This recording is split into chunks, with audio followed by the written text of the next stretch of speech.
What is a tank? It might seem like a very simple question, but it's not an easy one to answer. To realize how big the problem is, take a look at an encyclopedia. It will say something like, a tank is an armored fighting vehicle, typically tracked and carrying a cannon as main armament.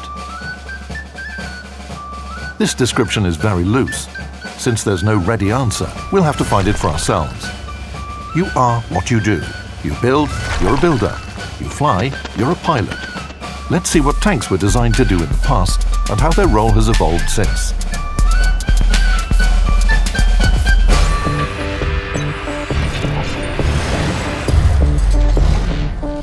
It's not exactly known when the first armoured fighting vehicle appeared. Some historians point to the armoured siege engines of the ancient Greek era, medieval horse armour, and the fantastic blueprints drawn by Leonardo da Vinci. Something more familiar started to take shape in the early years of the 20th century. There's little information about these projects, and the stories were similar to some extent, so they can even be put together. One day, in Great Britain, or maybe in Austria, or maybe in France, in or around 1912, a plumber, or according to some versions, a pipe fitter came up with an idea for an unusual combat vehicle. After a couple of sleepless nights, the draft was ready. The inventive plumber went to the appropriate military department with his proposal. He was already dreaming of fame and honor. However, the commission came back with an answer that was quite unexpected. The military didn't need tanks. There was no place for them either in theory or in the practice of military art. But then, the First World War broke out. After a short period of active movement, the opposing armies dug in with trenches bristling with machine guns and covered in barbed wire. Even if a defense line could be broken through, at the cost of enormous casualties, armies had trouble carrying forward the advance. The standard methods didn't work. Military strategists realized that they needed something new to crack a deeply echeloned defense. In 1914, Sir Ernest Swinton, a British officer, engineer and aristocrat, presented his design for an armed and armoured tractor. Its working name was a machine gun destroyer. The British Army took no interest in the project. The first person who saw the potential in the new proposal was the First Lord of the Admiralty, Sir Winston Churchill. He allocated money, and on February 20th, 1915, the Land Ships Committee was created. Development was rapid, and on September 10th, the first tank in history, Little Willie, was tested. It failed the tests because it couldn't perform a key requirement, crossing trenches and ditches. Engineers improved the prototype and mass production began. The vehicle was given an unpretentious name, the Mark I. Its shape seems bizarre to us today, but having the tracks go all the way around the hull solved the problem of ditch and trench crossing. This was a land ship in more than just name. Many design details were borrowed from the Navy. The tank was armed with naval guns, which were mounted in sponsons, just like the guns on cruisers of that period. Even its engine was initially designed for a towing car used by the Navy. The work on the first batch was done at several factories. To conceal the project, the government spread the story that the vehicles were field reservoirs for water, ordered by the Russian army. In correspondence, the vehicles were called tanks. On September 15th, 1916, land ships, already nicknamed tanks, engaged in their first combat near the Somme River. 32 of the vehicles moved into battle over muddy ground, hoping for a miracle. 5 tanks became stuck and 9 broke down, but the 18 remaining vehicles managed a breakthrough that pierced 5 kilometers into enemy territory. British casualties were far lighter than usual. The miracle had happened. The huge steel monsters with machine guns terrified the German soldiers and gave the British hope that this new weapon might win the war. A year later, the Germans, in response to the British land ship, rolled out their mobile fort, the A7V. This tank had the largest number of crewmen in history. It was designed for the same role as the Mark I, to help the infantry break through the enemy defense lines. In the very first period of tank building, there was a single answer to the question, what is a tank? For the Germans and British, it was a sort of ram to help the infantry batter through enemy defences. However, the French brought a different approach. The father of French tank building was Colonel Jean-Baptiste Estienne. He wrote in August 1915, "Gentlemen, victory in this war will go to the side that first manages to mount a 75mm gun on a vehicle capable of crossing any terrain." And he was right. When the first tanks appeared, Colonel Estienne looked at them and decided that the army needed something different to support the infantry. It should be light, small, maneuverable, and cheap. With this idea in mind, he went to the largest French manufacturer, Louis Renault. This is how the new vehicle, very unlike the land ships, appeared. It had 2 crewmen, a driver who controlled the tank, and a commander who did everything else. The tank was armed with a single machine gun, or a 37mm short-barreled cannon. Nevertheless, the Renault FT-17 became the most successful means of infantry support and the main vehicle of the French armoured forces. Many countries became interested in creating their own tanks after World War I. The military of most countries saw the tanks as reinforcements for the traditional military branches, above all, the infantry. The French and British separated their tanks into infantry tanks and cavalry or cruiser tanks.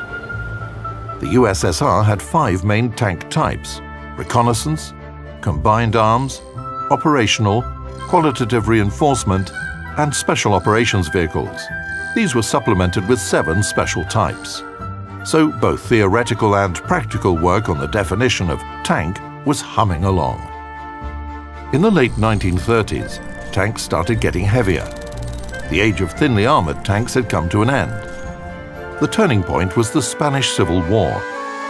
It became clear that infantry, at least in Europe, was capable of defeating tanks.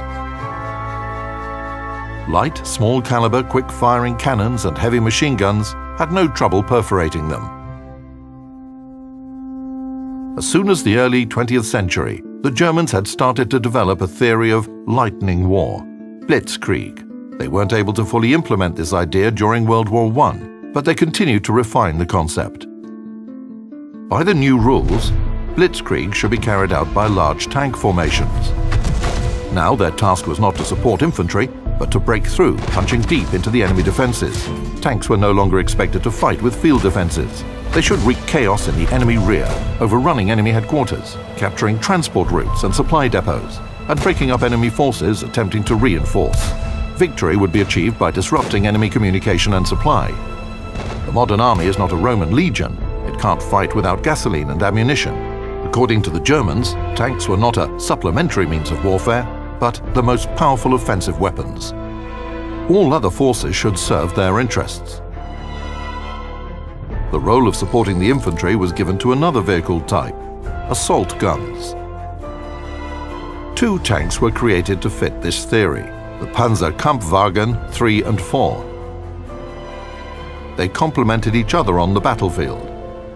The Panzer III was designed as the main Wehrmacht tank. It was intended to be used to attack points without heavy anti-tank defenses. It was designed to fight, not vehicles, but infantry. That's why its armament maximized the number of weapons and rate of fire. It was armed with 3 machine guns and a 37mm cannon. This armament was supplemented by an excellent observation system.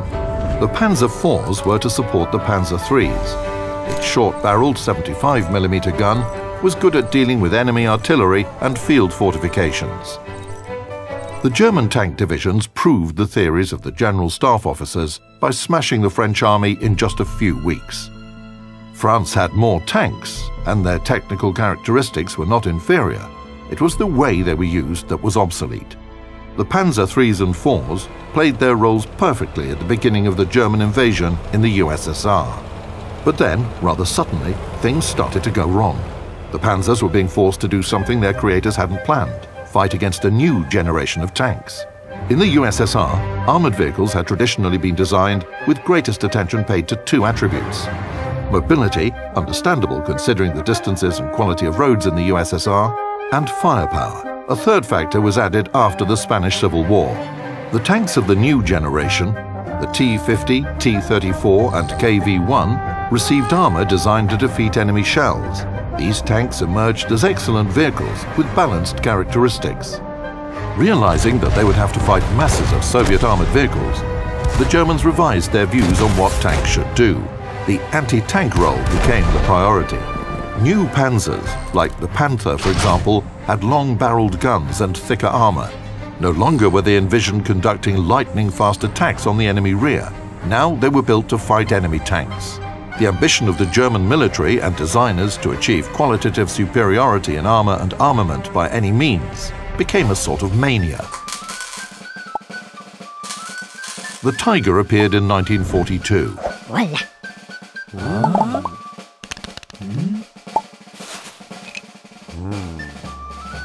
It was good, but not big enough.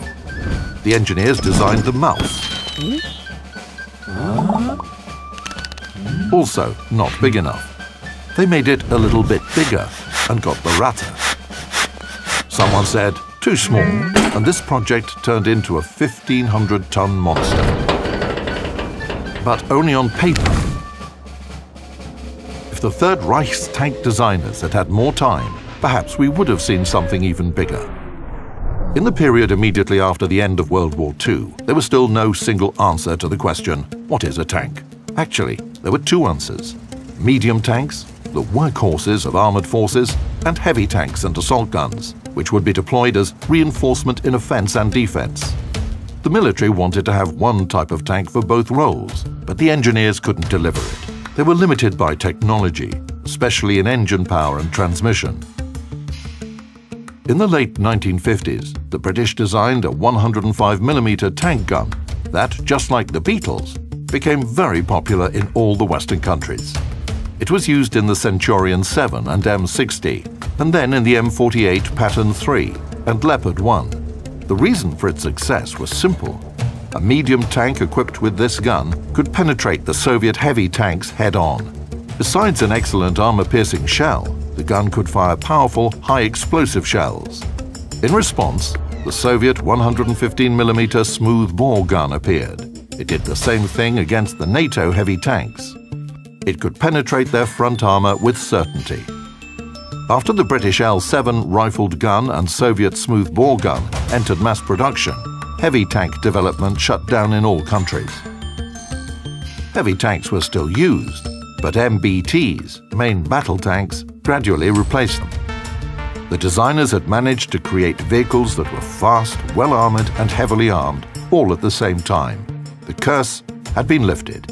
Vehicles of the new type finally made it very simple to answer the question, what is a tank?